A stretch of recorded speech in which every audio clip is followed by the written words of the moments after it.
Welcome to the Mipar tutorial on creating a recipe.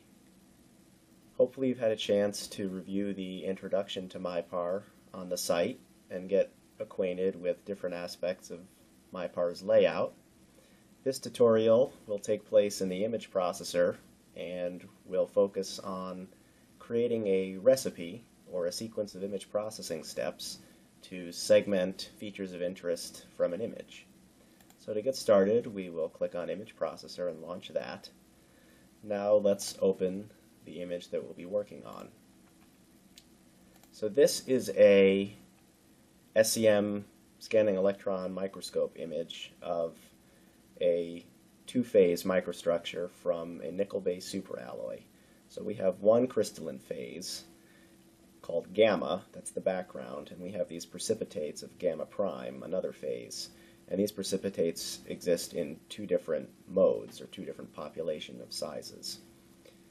So we have the secondary, as they're called, precipitates, and these fine tertiary ones. And we'll actually create a recipe that separates the two out from each other so that we can measure them independently if we want to.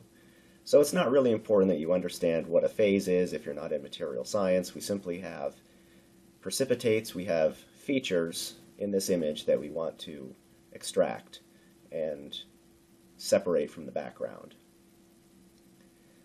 So to begin, I could start with a contrast enhancement step if we had the need for it. We would click on Adjust Contrast. We can adjust these sliders to affect the contrast in the image. If you clicked Auto, this would snap the low-level and high-level sliders to the base of the histogram. Quickly, what this is doing is it's resetting the black and white levels. So now, instead of 0 and 255 being black and white in the image, 28 and 183 are black and white. Mipar works with 8-bit images. Anything that's not an 8-bit image, it will convert to 8-bit, and this has just been the most efficient way for us to process images. Mipar has performed very well over the years, just working in 8-bit. But please let us know if you run into situations where that is not ideal for you. So we can zoom in on an area, we can click to zoom in, we can right click to zoom out, we can pan around, we can toggle the contrast enhancement on and off. And I won't go into many more details than this about contrast enhancement or any other step for that matter. If you're interested in details, please drop me an email or submit through the various support options. Any questions that you might have, I want to focus mostly on the operation of the software in these tutorials.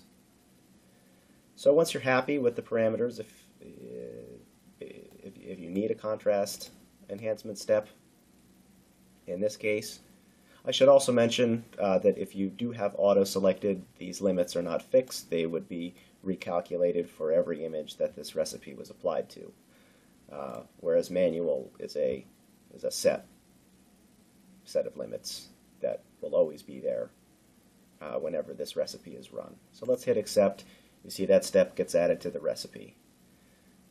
Now maybe we wanted to do a background flattening operation. What this would do is blur the image to a certain degree based on this sigma level and subtract that blur from the current image. You see not much happened here because we really don't have a brightness gradient, so we don't necessarily need this step, but I'll hit accept and add it anyway. Now maybe we want to do a noise rejection step, so we hit median filter, and I can adjust this window size, and I'm increasing the severity of the filter. Toggle it on and off. Hit accept. So you see we're building up a recipe just by working in the software. Now let's say I wanted to change how I adjusted the contrast. I'm not quite happy with my choices. I wanted to go a little bit less aggressive on the contrast enhancement. So I can click that step and hit edit and adjust its parameters. Hit accept.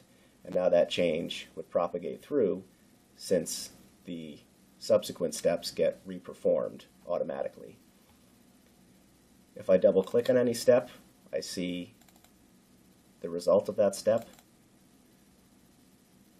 Of course, this is a linear flow, so each of these steps are being performed on the one above it, which means that if I wanted to insert a step, I simply click on the step that I want to be the basis of the next step, and maybe I were to add a standard deviation filter. I choose its settings, and I hit accept. So now that step is inserted below the one that I had selected. Clicking show is the same as double clicking. I can right click to edit or remove, or I can click edit or remove.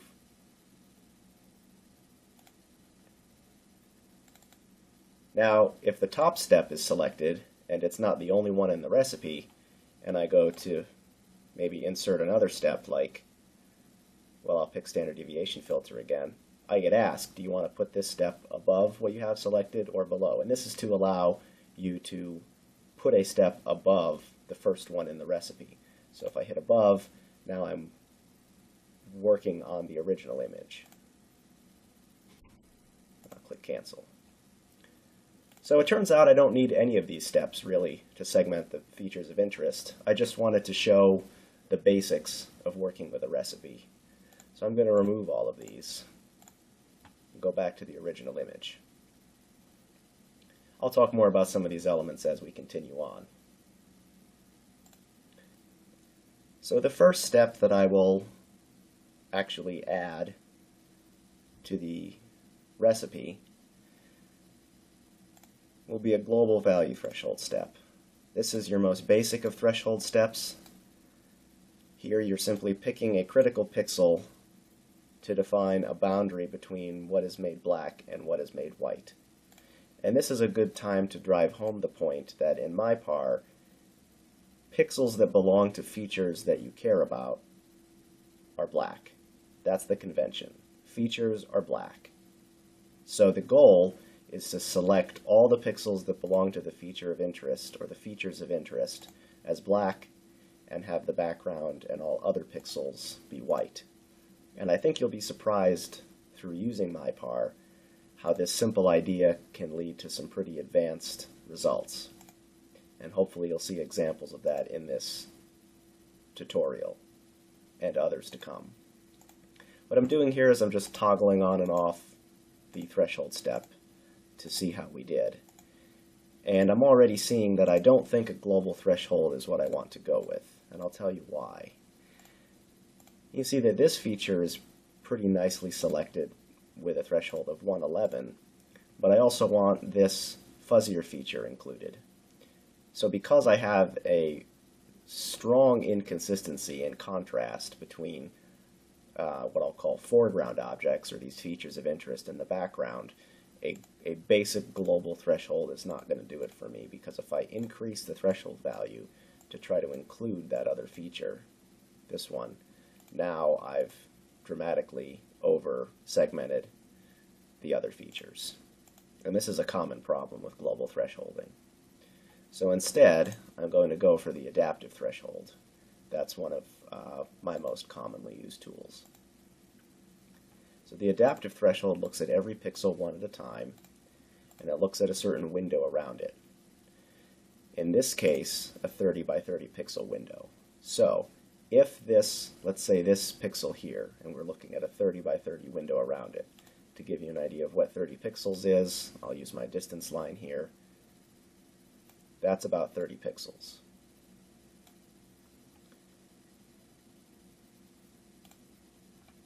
So if I'm considering this one pixel and a window around it, this pixel gets selected as black if its intensity, its grayscale intensity, is, in this case, 90% or less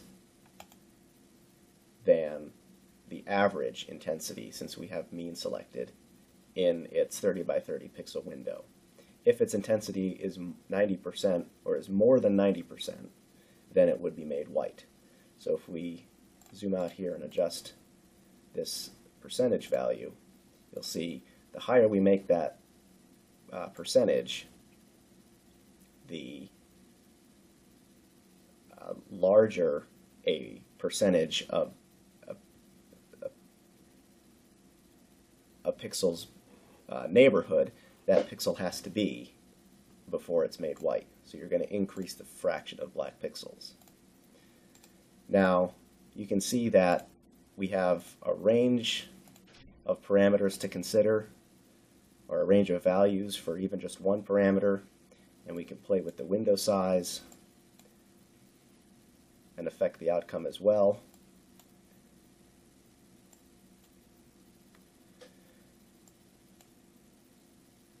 It's usually pretty straightforward to find an acceptable window size. You usually want something that's on the scale of your features of interest. So it's no surprise that something in the 60 to 70 neighborhood works pretty well. So I'm going to settle on 65 as a window size.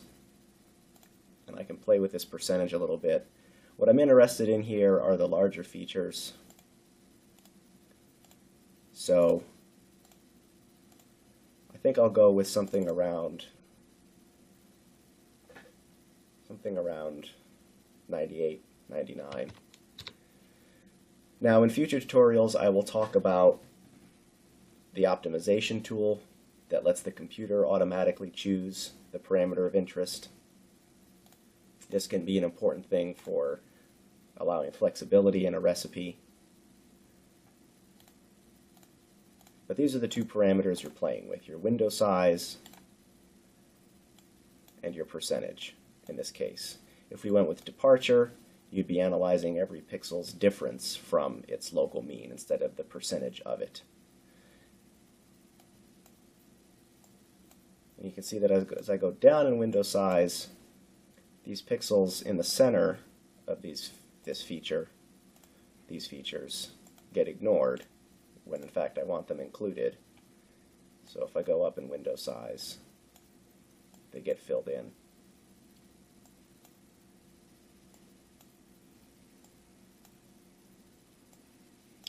You can see obviously the challenge with any image segmentation is selecting these all critical parameters. Some of this is learned with experience. I will show you the optimization tool in another tutorial that really helps with this parameter selection. So don't get discouraged with the parameter selection. I just don't want to overwhelm in this starting tutorial. I'm going to settle in on 100 for a window size just because it's a nice round number. And we'll go with 98 and 100 as the parameters. So that's going to be a rough segmentation of these secondary precipitates. Click accept, it gets added to the recipe. I can look at this as an overlay. I can change the opacity. So now this is just a very translucent overlay.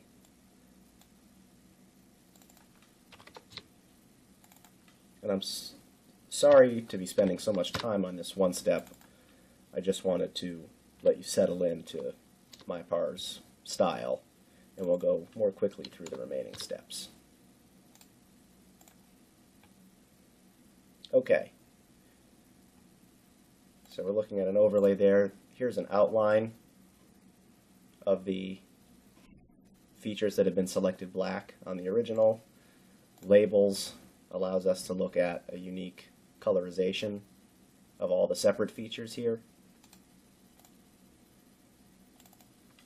I can make this somewhat translucent now, and now you're looking at a translucent overlay of the labels.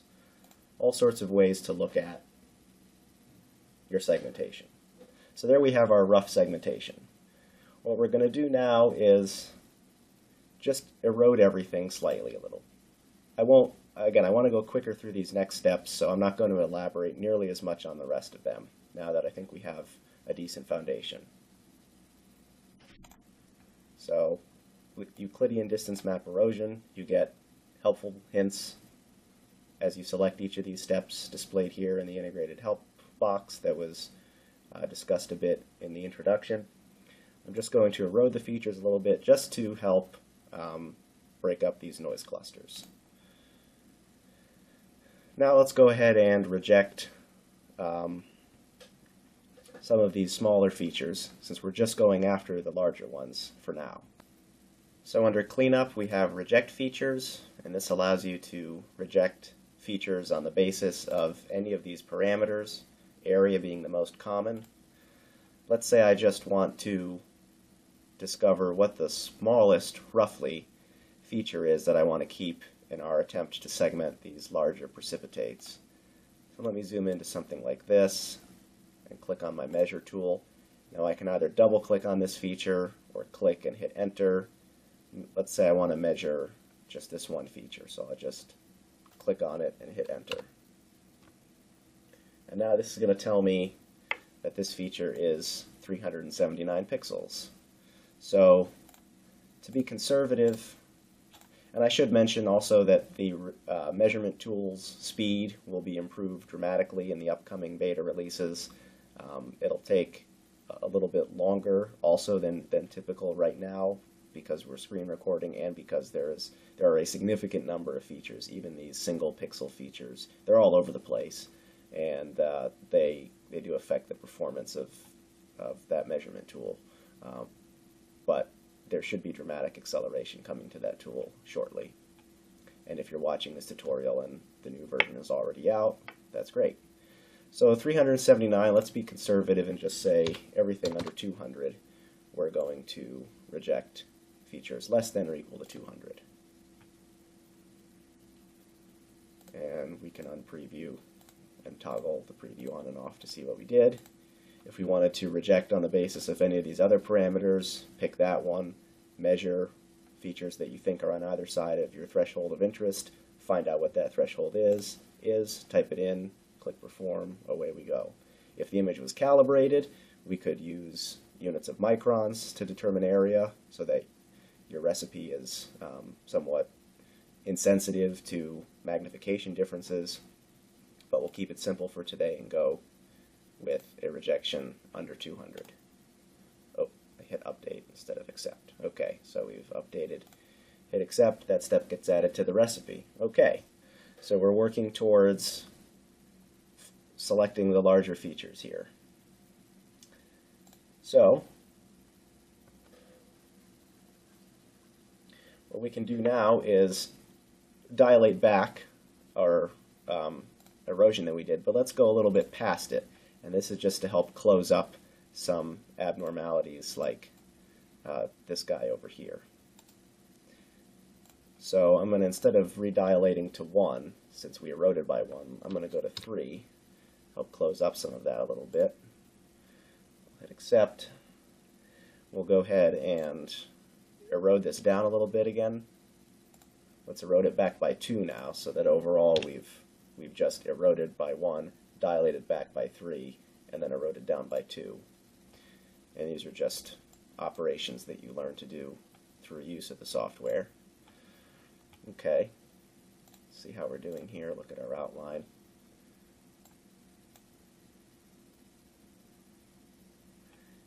Looks like we're a little bit under.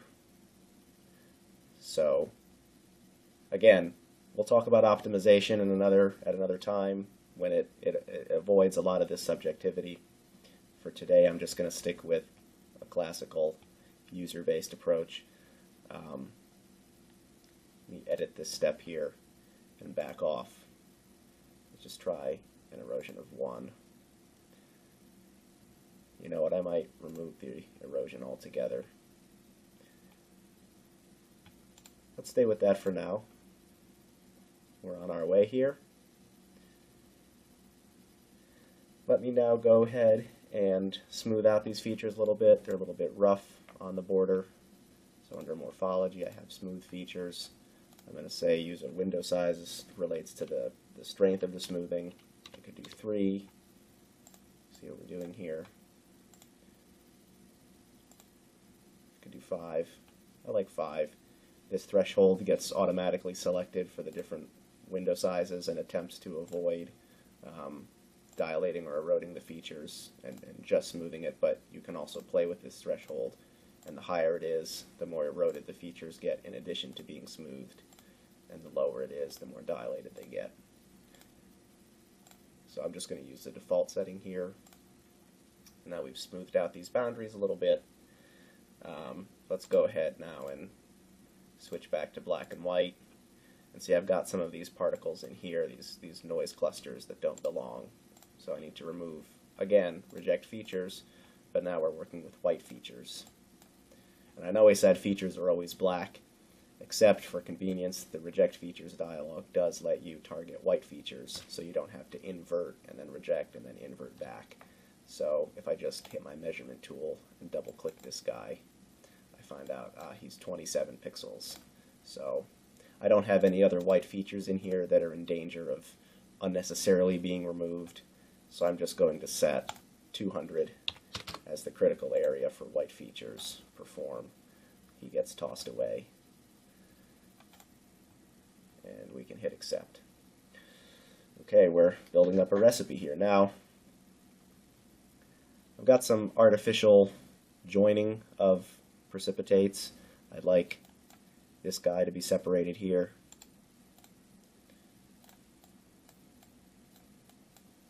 This should be separated, this should be separated. That's nicely achieved with a watershed. Got some text over here for all these steps that'll help you learn what each of them do. Sorry if that was a little too quick. That was under segmentation. Watershed. And we can adjust to the strength of the watershed with this weakness parameter. I'm going to start off with 1 here. You see that goes a little bit out of control.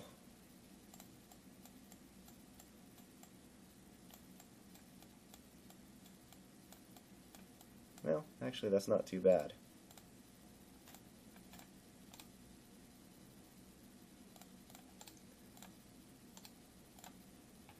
I'm going to increase the thickness though, so there's a little more space in between the features. Let's bump that up to 3 instead.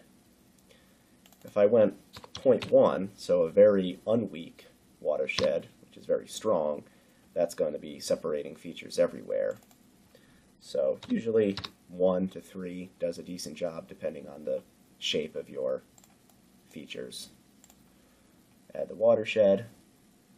Okay, now I'm going to store this image in memory here, and you'll see why later. So I'll put this in the Restore Image 2 slot. Why not? So now that's saved as Restore Image 2. Again, from memory, we can bring back the original. And now we're going to start going after the smaller features. So to do that, again, we'll use an adaptive threshold, but we'll use a smaller window size because we're going after smaller features. I'm going to say, well, how big are these features here? I'd say 15 is probably a good first shot at a window size, and I'll just put the percentage up at the same 98 as before. So we find these features pretty decently. These are a mess, but that doesn't matter. We've already found those and saved those away. Let's accept that finer windowed adaptive threshold.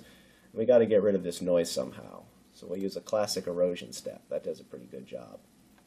Classic erosion says look at every black pixel, and in this case, if it is surrounded by 5 or more white pixels, make it white, and then iterate that 10 times through the image.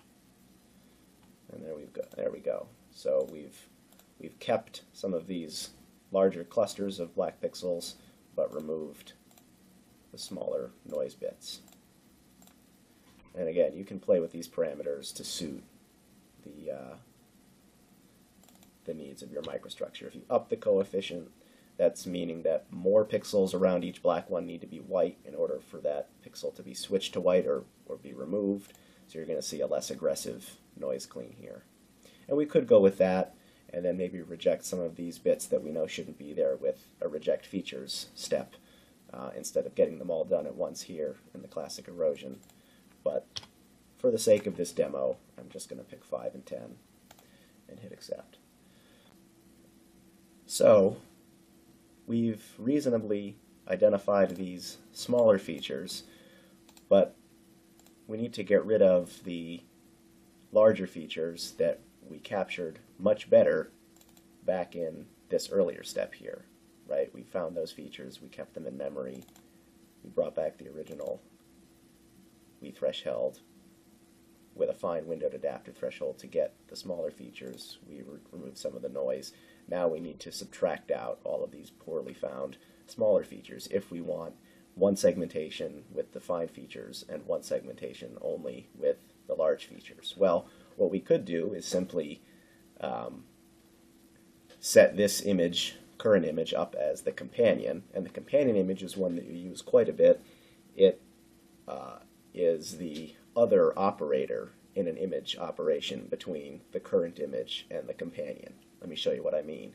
If you set this image as the companion, and then we're going to restore image number 2 back as the current image. Now I'm going to invert this so that the pixels that used to be black are now white. And now if I keep lighter pixels between, what that's going to do is between the current image and the latest companion image, which is this one, at each pixel, it's going to assign each pixel as whatever pixel value it was brightest in between the companion and the current. So if I look at this pixel, if it's white in either the current or the companion, it'll be white in the keep lighter result. If it's white in either one of them, it'll be white in the result, since white is a lighter color than black in this case.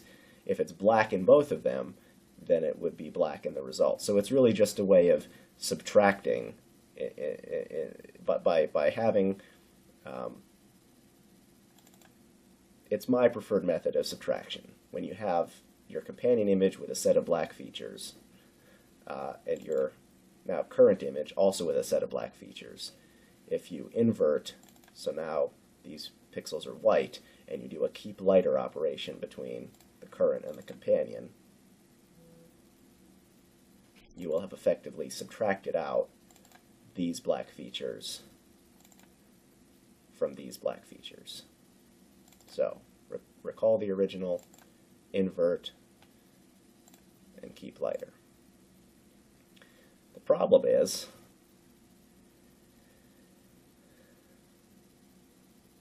the features in the restore image, the larger particles that we captured, their outlines are a little bit under where those outlines were from their messier segmentation when we tried to get the smaller features. So all that we need to do is, if we go back to our subtraction result, we see the problem. We've left a piece there. Well, we still want this image for later. I'm sorry, this image for later. So we can keep that around. What we're going to do is, before we invert it and subtract it from the companion, we still have restore image 2 in memory, so that's not going anywhere. And we don't have to erase back these two operations. We can even be looking at this one and say, let's just dilate the features in restore image number 2 before we invert and keep lighter. So if I just click on this step once and do EDM dilate, we're going to grow these features by quite a bit. Let's grow them all out to 10 and hit accept. Now the invert is redone and the keep lighter is redone, and all of that mess goes away. What we have done is we have, again, to remind ourselves, we have this image in memory. We want to keep features like this, but remove features like this. And because we have these larger features from a memory step, we're going to bring back those features, grow them, invert them so they're white, and then by keep lighter, erase them out of the companion image. What I see we've done, though, is, well, actually, no, I think we do want to remove this feature. I thought this feature was a smaller one that we wanted to keep around, but I see it's just the end of one of the larger ones, so that needed to go away. So there we go. We have now removed the poorly segmented large features from our attempt at segmenting the smaller ones, which is in this image. We have stored this image in memory as the companion. We have brought back our larger segmentation from memory. We dilated those features. We inverted the dilation, and then we kept lighter between this inverted view and the companion. Again, anything with an asterisk in the library of tools here operates between the current image, which is the one you're looking at, and the companion image. So between this image and the companion, every pixel has been assigned its lighter value between those two images.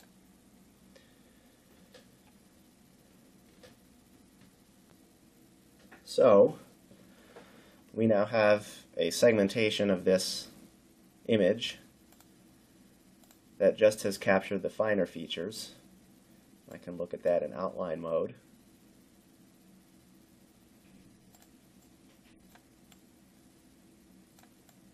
And we have a segmentation back as restore image number 2 that has captured the larger features.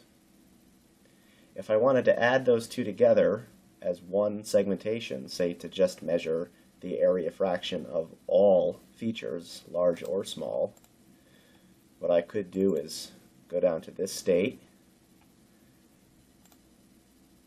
set this as the companion again, recall from memory, restore image number 2. I don't know why I called it number 2, by the way, instead of number 1. That didn't mean anything significant. I'm sorry. So bring back number 2, and then between it and the companion, which is this, go ahead and keep darker pixels. Now we've added the two together. So if we wanted to measure the area fraction of all features identified, in other words, measure the fraction of black pixels in this image, we could do that. In another tutorial on setting layers, I'll show you how to set the separate segmentations. So in this case, our latest companion image, which is our fine features, and our earlier image, earlier segmentation, which is our larger features. I'll show you how to set those up as separate layers so you could color the large features differently from the small features and make separate area fraction or size measurements, let's say, from the smaller ones and the larger ones. So that was a fairly involved process to come up with all of these steps. Let's go ahead and quickly review them all. We started with an adaptive threshold, a large windowed adaptive threshold, to roughly find the larger features. We went and we eroded that segmentation away a little bit. We rejected small features. We dilated back, and we in fact over-dilated because we learned that we needed some over-dilation to have the boundary of our features be more accurate. And we went and we smoothed. We rejected small white features, features like this. We did a watershed separation to separate artificially connected features, and I can see now that we did make some mistakes, so maybe we should have gone a little bit less aggressive on the watershed, but that's okay. We have a framework that supports that tinkering, so why don't we hit edit and go in here to that mistake that I know we made.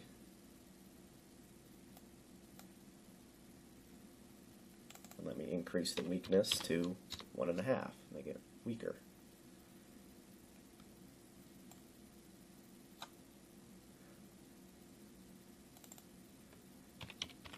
Let's go 2.5. Oh.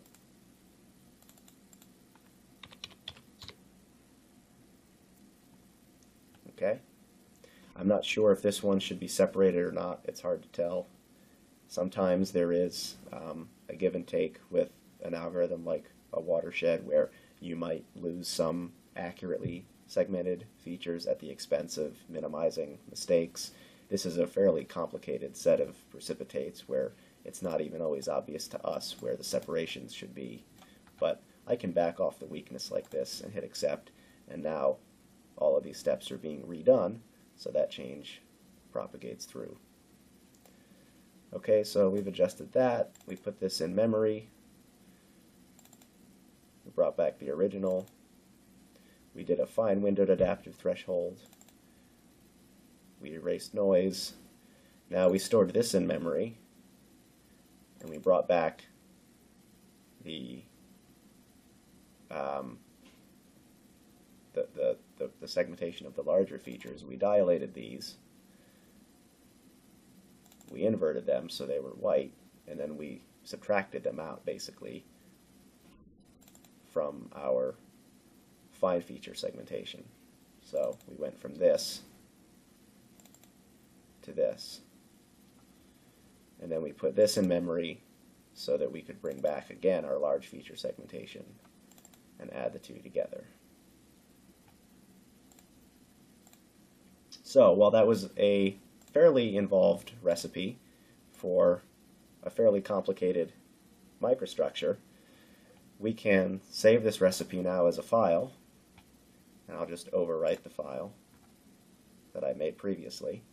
So I'm finding the secondary and the tertiary. That's why I named it this, finding the secondary and the tertiary features separately. And now I've saved that as a file. So I could open up the image from scratch again, and I could just load recipe. And now it's going to load that in, and it's just going to run through all of those steps for us. And at the end, you see the result again. So we now have this recipe as a file that we could apply to, say, 200 different images to find these features from 200 different SEM micrographs. There might need to be some optimizing of certain steps to allow their parameters to change from image to image if there are differences in contrast levels in the image. These are things that we can learn about later. But once you have a recipe like this, you can often run it on many images successfully, or at least have a good place to start the next time so you don't have to start from scratch. So this was hopefully a helpful run-through of how to build a recipe from scratch in Mipar. The next tutorials will focus on expanding on this and setting different steps as different layers, showing you how to measure features, and then showing you, if you want, how to color features based on their different measurements.